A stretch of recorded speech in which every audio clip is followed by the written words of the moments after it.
नमस्कार साथियों, कैसे हैं आप लोग। मुझे पूरा उम्मीद है आप लोग अच्छे होंगे। साथियों, अगर आप जननायक चंद्रशेखर विश्वविद्यालय या इससे संबंधित जो भी महाविद्यालय हैं जनपद में, अगर आप वहां से पढ़ाई कर रहे हैं तो आज का वीडियो आप सबके लिए बहुत ही महत्वपूर्ण होने वाले हैं साथियों। क्योंकि आज मैं जिस टॉपिक पे बात करने जा रहा हूं साथियों कि लघु शोध क्या है। बहुत सारे ऐसे कैंडिडेट अभ्यर्थी ने कमेंट किए थे कि सर आपको लघु शोध पर वीडियो बनाना चाहिए, तो मैंने बहुत अथक प्रयास करने के बाद आज मैंने लघु शोध पर वीडियो लेकर आया हूं। और लघु शोध किनको बनाना है साथियों, क्योंकि ध्यान दीजिएगा, अगर बीए कर रहे हैं, ध्यान रखिए, अगर आप बीए कर रहे हैं, किसको किसको बनाना है ये तो समझ लीजिए। अगर आप बीए कर रहे हैं, या अगर आप बीकॉम में हैं, या एमए में हैं, या एमकॉम में हैं, या आप बीएससी में हैं, या अगर आप एमएससी कर रहे हैं, या आदि जो भी कोर्सेज होगा, अगर इस कोर्सेज में है तो आपको क्या बनाना होगा, किसी भी टॉपिक पे लघु शोध बनाना होगा। किस सेमेस्टर वाले बनाएंगे, अगर बीए 6 सेमेस्टर में होंगे तो भी आपको लघु शोध बनाना है, बीकॉम 6 सेमेस्टर में होंगे तो भी लघु शोध बनाना है, एमए में ध्यान रखिएगा, एमए में एक चीज ध्यान रखना है, अगर सेकेंड सेमेस्टर में है तो भी लघु शोध बनाना होगा, अगर फोर्थ सेमेस्टर में है तो भी लघु शोध बनाना होगा। उसी तरह से एमकॉम में अगर सेकेंड सेमेस्टर में तो भी लघु शोध बनाना होगा, और आप फोर्थ सेमेस्टर में होंगे तो भी लघु शोध बनाना होगा। उसी तरह से बीएससी में 6 सेमेस्टर में लघु शोध बनाना होगा, और एमएससी में सेकेंड में भी बनाना होगा, और फोर्थ में भी आपको बनाना होगा। ठीक, तो ये ध्यान रखिएगा। अगर आप जिस सेमेस्टर के अभ्यर्थी होंगे तो उनको भाई उस कॉलेज और यूनिवर्सिटी द्वारा एक किसी भी टॉपिक दे दिया जाएगा, उस पर आपको क्या करना है, लघु शोध यानी रिसर्च करना है। तो लघु शोध क्या होता है इसके बारे में हम जानेंगे, लेकिन सबसे जरूरी चीज है कि भाई शोध क्या है, पहले इसके बारे में भी आपको जानना जरूरी होगा। पहले तो ध्यान दीजिए कि शोध वह व्यवस्थित व वैज्ञानिक प्रक्रिया है। हमने क्या बताया, शोध वह व्यवस्थित व वैज्ञानिक प्रक्रिया है जिसके माध्यम से किसी भी समस्या या किसी भी विषय पर नए ज्ञान की खोज करना या पुराने ज्ञान की सत्यता की जांच करना, यही क्या है, शोध है। पहली बात है, ध्यान रखिएगा। शोध को हम लोग क्या बोलते हैं भाई, रिसर्च बोलते हैं। री मतलब पुनः, सर्च मतलब क्या करना, अध्ययन करना या खोजना, खोजना कह सकते हैं साथियों, खोजना, पुनः उस ज्ञान की क्या करना, खोज करना। पहली बात तो इसको हम पूरी तरीके से, इसके जो भी चरण है उसको आसान शब्दों में समझेंगे, आसान भाषा में समझेंगे। लघु शोध कैसे बनाएं, कैसे इसको लिखें, हम इसकी पूरी जानकारी साथियों देने वाले हैं। और एग्जाम के लिए तो बहुत जरूरी है, क्योंकि साथियों ये ध्यान रखिएगा, इसमें जो 100 नंबर का, ये 100 मार्क्स का ये आपका लघु शोध होता है। और ये जिस टॉपिक पर अगर आप लघु शोध बनाएंगे उसमें एग्जामिनर आते हैं, आपसे सवाल पूछते हैं, उसी लघु शोध के आधार पर ही सवाल पूछते हैं। अगर आप अच्छा खासा उत्तर दे देते हैं तो आपको 100 नंबर में से 80-85 नंबर के आसपास मिल ही जाता है। अगर नहीं बनाते हैं तो समझ लीजिएगा कि ये 100 नंबर आपका नुकसान होने जा रहा है। पहले तो ये बात ध्यान रखिए।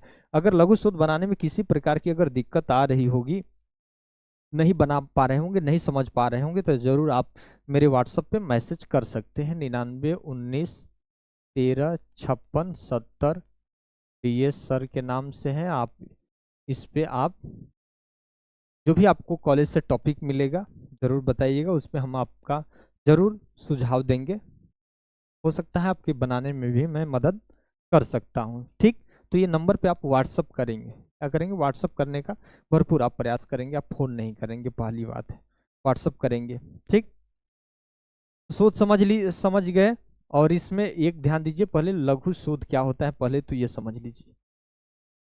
लिखा है लघु शोध का अर्थ समझ लीजिए पहले। लघु शोध का अर्थ, लघु शोध एक ऐसा वैज्ञानिक एवं व्यवस्थित अध्ययन है जिसमें किसी भी सीमित समस्या या विषय पर कम समय, कम संसाधन, कम नमूने के माध्यम से तथ्यों को एकत्र कर निष्कर्ष क्या किया जाता है, निकाला जाता है। पहली बात है, किसी भी भाई समस्या का चुनाव करना होगा कि आपके पास समस्या क्या है, क्या किस टॉपिक पर आपको क्या करना है, लघु शोध बनाना होता है। तो इसमें दायरा छोटा होना चाहिए, ये नहीं कि कोई ऐसा विस्तृत समस्या ले लिए, कोई बहुत बड़ा टॉपिक ले लिए जिस पे आपको, लघु की बात किया है ना, बड़ा का तो बात कर नहीं रहा है, तो भाई इस पे कम संसाधन लगे, सीमित समय लगे, ठीक, सीमित समय लगे, कम समय लगे, कम इसमें सैंपल इकट्ठा किया जाए, ताकि आपका लघु शोध क्या हो जाए, पूर्ण हो जाए और सही निष्कर्ष तक आप क्या करें, पहुंच जाए। तो भाई बहुत बड़ा टॉपिक भी सेलेक्ट नहीं करना है, बहुत विस्तृत नहीं करना है, बहुत छोटे स्तर पे करना है, छोटा टॉपिक लेना है जिसका आप अध्ययन सुचारू रूप से कर सके और उसके निष्कर्ष तक आप पहुंच जाए।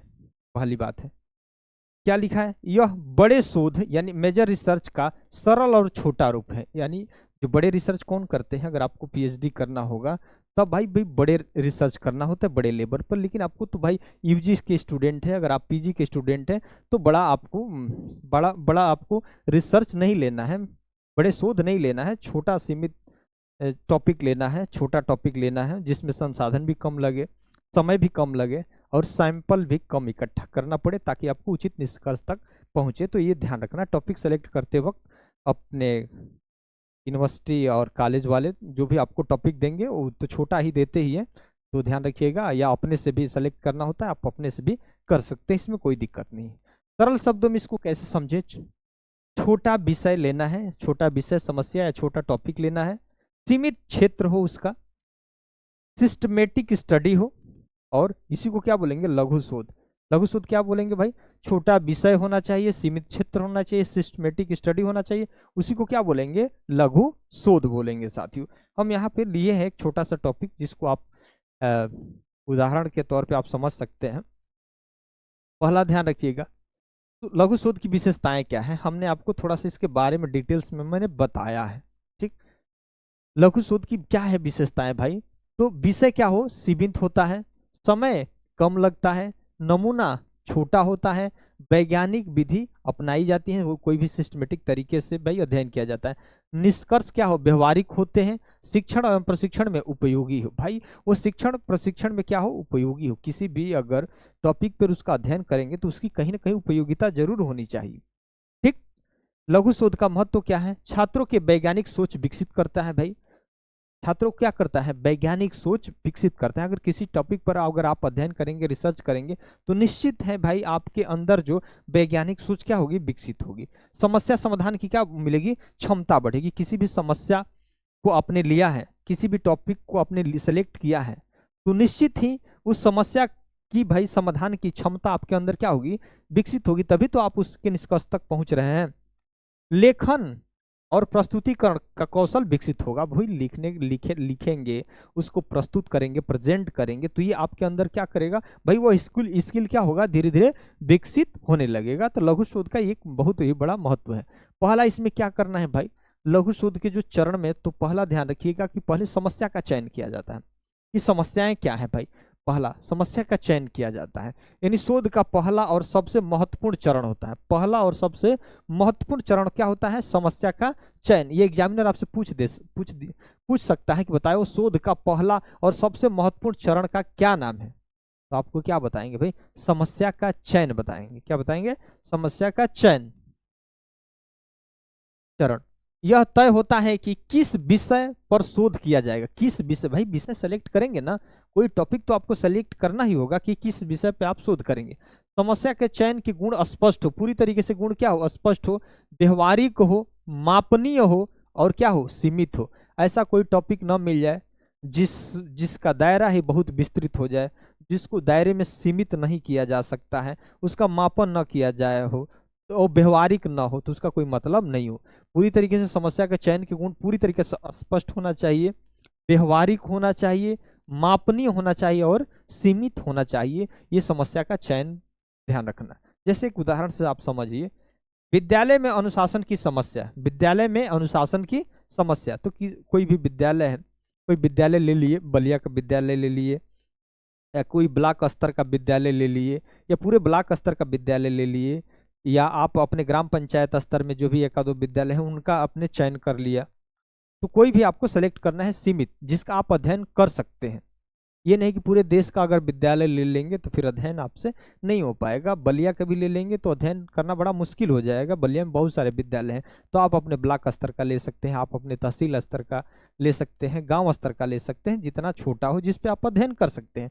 तो यहाँ लिखा है विद्यालय में अनुशासन की समस्या पर ही अगर आपको अध्ययन करने के लिए बोला जाए, या छात्रों पर मोबाइल फोन का क्या प्रभाव पड़ रहा है, यही टॉपिक आपको मिल गए। कि छात्रों पर मोबाइल फोन का प्रभाव पर अध्ययन आपको करना है। तो कोई भाई, अब छात्रों पर कहाँ कहाँ के छात्र भाई, तो कोई एक निश्चित एरिया ले लेंगे भाई, अपने गांव के विद्यालय ले लेंगे, या आप अपने ब्लॉक स्तर के ले लेंगे, कोई भी आप ले सकते हैं। तो उस टॉपिक में आपको सेलेक्ट करना है। यहाँ छात्रों के मोबाइल फोन पर प्रभाव, रेवती ब्लॉक के अंतर्गत जो भी महाविद्यालय है उस पर आपको अध्ययन करना है। इसमें थोड़ा सा टॉपिक जोड़ देंगे कि किस एरिया का आप अध्ययन करना चाहते हैं। या सड़क सुरक्षा के प्रति युवाओं की जागरूकता। ठीक, अगर गलत चयन करेंगे तो पूरा शोध क्या हो जाएगा, पूरी तरीके से कमजोर हो जाएगा। तो भाई ध्यान रखना कि समस्या का चयन करने पे पूरी तरीके से सावधानी ये रखना होगा कि भाई समस्या चयन के गुण पूरी तरीके से स्पष्ट हो, व्यवहारिक हो और मापनीय हो, और क्या हो, सीमित हो। ये ध्यान रखिए जिसपे आप पूरी तरीके से भाई अध्ययन उसका कर सके। दूसरा है समस्या का कथन, यानी स्टेटमेंट ऑफ द प्रॉब्लम्स। भाई ध्यान रखिए, दूसरा क्या है भाई, समस्या का कथन। यहाँ ये क्या है मामला, यह समस्या को एक स्पष्ट वाक्य में प्रस्तुत करने की क्या है, प्रक्रिया है। कैसे, उदाहरण, इस शोध का उद्देश्य छात्रों पर मोबाइल फोन के प्रभाव का अध्ययन करना है। क्या है भाई, इस शोध उद्देश्य का छात्रों पर मोबाइल फोन के प्रभाव के क्या करना है, आपको अध्ययन करना है कि छात्रों पर मोबाइल प्रभाव के अध्ययन के बारे में आपको क्या करना है, पूरी तरीके से उसके प्रभाव को जानना है। तो ये दूसरा क्या है, समस्या का कथन आपको भी ध्यान रखना, दूसरा चरण में आ जाएगा। उसके बाद भाई इसका उद्देश्य क्या होगा, उद्देश्य क्या होगा, तीसरा उद्देश्य निर्धारण करना होगा ना। उद्देश्य भाई आप जिस पर अध्ययन कर रहे हैं उसका उद्देश्य क्या होगा। ठीक, तो यहाँ देखिए शोध से हम क्या प्राप्त करना चाहते हैं। भाई शोध करेंगे किसी टॉपिक पे तो आप क्या प्राप्त करना चाहते हैं, यही उद्देश्य है। जैसे उदाहरण, छात्रों के मोबाइल उपयोग का अध्ययन करना पढ़ाई पर उसके प्रभाव को क्या करता है, उसके प्रभाव को जानना होता है। यानी हमारा टॉपिक क्या था भाई, छात्रों के मोबाइल उपयोग के अध्ययन करना। ये तो भाई आप करेंगे ना कि छात्र जो है मोबाइल का प्रयोग करते हैं उसके बारे में आपको अध्ययन करना है।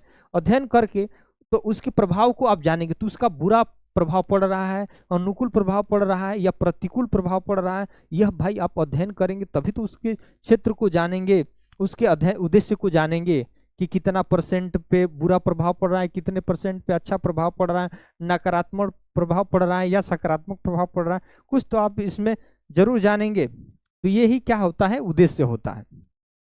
दूसरा, अगर बिना कोई उद्देश्य ही नहीं होगा अगर उस शोध का, तो बताइए यहाँ पर लिखा है कि बिना उद्देश्य के शोध बिना दिशा की यात्रा हो जाता है कि भाई किस दिशा में आप बहक जाएंगे कोई मतलब नहीं रह जाएगा। तो भाई हर एक शोध का क्या होता है, एक निश्चित उद्देश्य होता है। नहीं तो अगर उद्देश्य अगर नहीं है आपके पास तो बिना दिशा की यात्रा हो जाएगी, कहाँ कहाँ घूम के आ जाएंगे, कुछ भी उद्देश्य प्राप्ति नहीं हो पाएगी।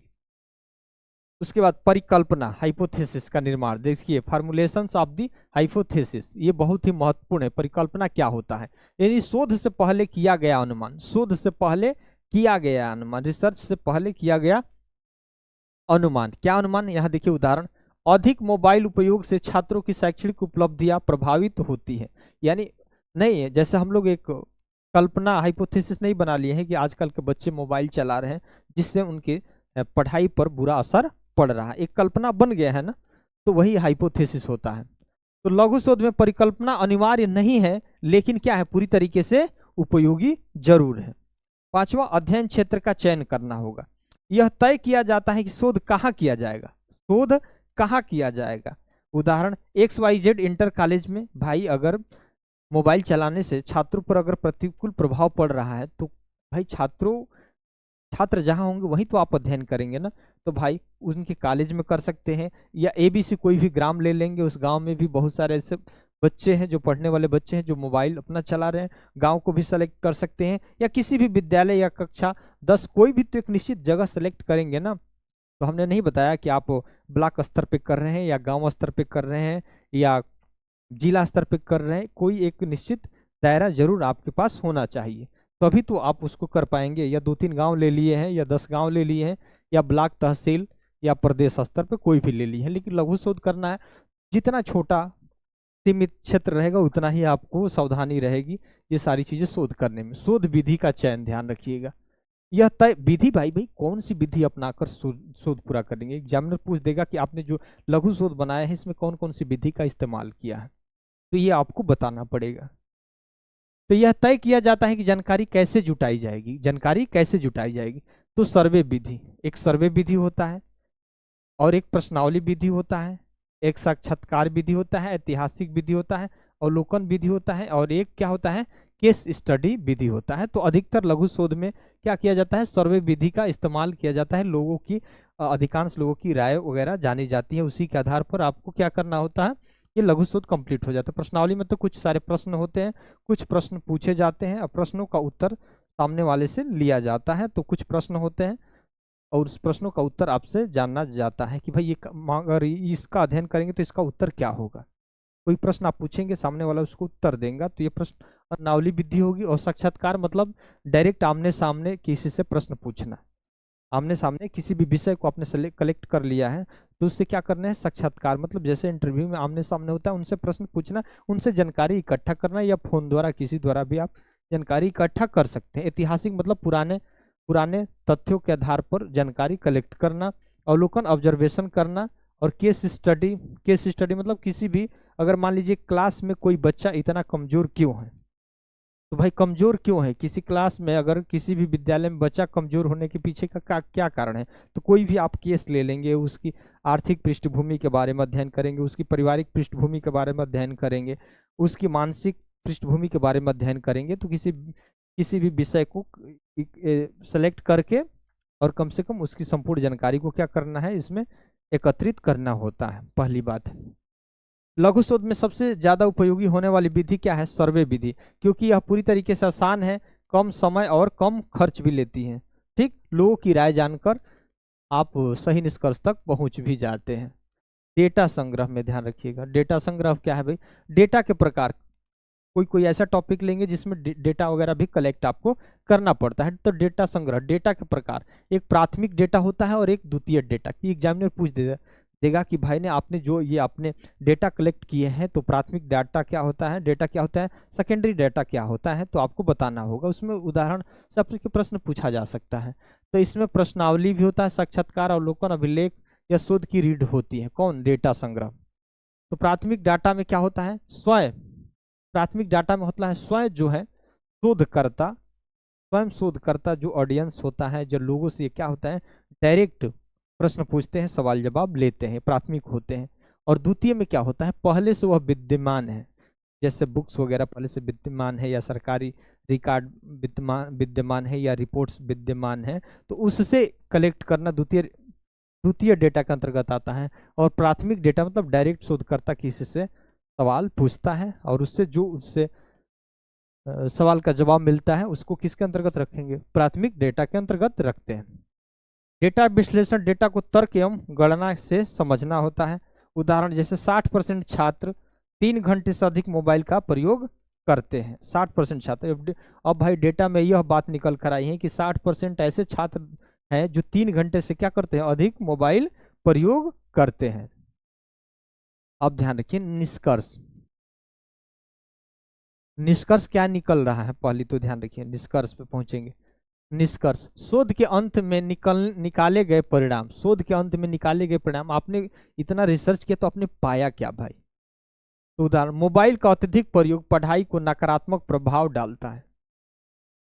यह निष्कर्ष निकला ना कि मोबाइल का अत्यधिक प्रयोग द्वारा क्या होता है, मोबाइल का अत्यधिक प्रयोग पढ़ाई पर क्या करता है, बुरा असर डालता है या नकारात्मक प्रभाव पड़ता है, यह निष्कर्ष। तो सुझाव आप क्या देंगे भाई, निष्कर्ष के आधार पर समाधान, निष्कर्ष के आधार पर समाधान क्या देंगे भाई, मोबाइल उपयोग की समय सीमा तय हो, मोबाइल प्रयोग की समय सीमा क्या हो, तय हो, और अभिभावक निगरानी बढ़ाए भाई, ताकि आपका बच्चा ज्यादा देर तक मोबाइल न चलाए, नहीं तो इस पर आपके बच्चे पर पढ़ाई पर बुरा प्रभाव पड़ रहा है। तो ये आप सुझाव देंगे। ठीक, संदर्भ सूची, भाई आपने ये मैटर कहाँ कहाँ से कलेक्ट किए, कैसे कैसे अध्ययन किए। तो भाई शोध में प्रयुक्त बहुत सारी पुस्तकें लिए, आपने वेबसाइट पर गए, रिपोर्ट्स आदि का अध्ययन किए, या किसी बुक्स वगैरह का कोई संदर्भ जो था उससे आपने इस मैटर को कलेक्ट किए, लोगों से पूछे, या न्यूज़पेपर पत्रिका, वेबसाइट, कहीं से आपने जो भी मैटर लिया है उसको संदर्भ सूची के अंतर्गत क्या करते हैं, लिखते हैं, रेफरेंस में लिखते हैं। तो ये साथियों लघु शोध को हम लोग इसी तरीके से सिस्टमेटिक चरणबद्ध तरीके से बनाते हैं। अब कौन सा आपका टॉपिक है, किस टॉपिक पे आपको बनाना होगा, तो उस टॉपिक का यही प्रोसेस होगा, उसी तरह से आपको ये सारी चीज़ें बनाना होगा साथियों। तो अगर पहली बार इस चैनल पर विजिट कर रहे होंगे तो ज़रूर आप इस चैनल को सब्सक्राइब कर दीजिएगा, लाइक कर दीजिएगा। धन्यवाद साथियों।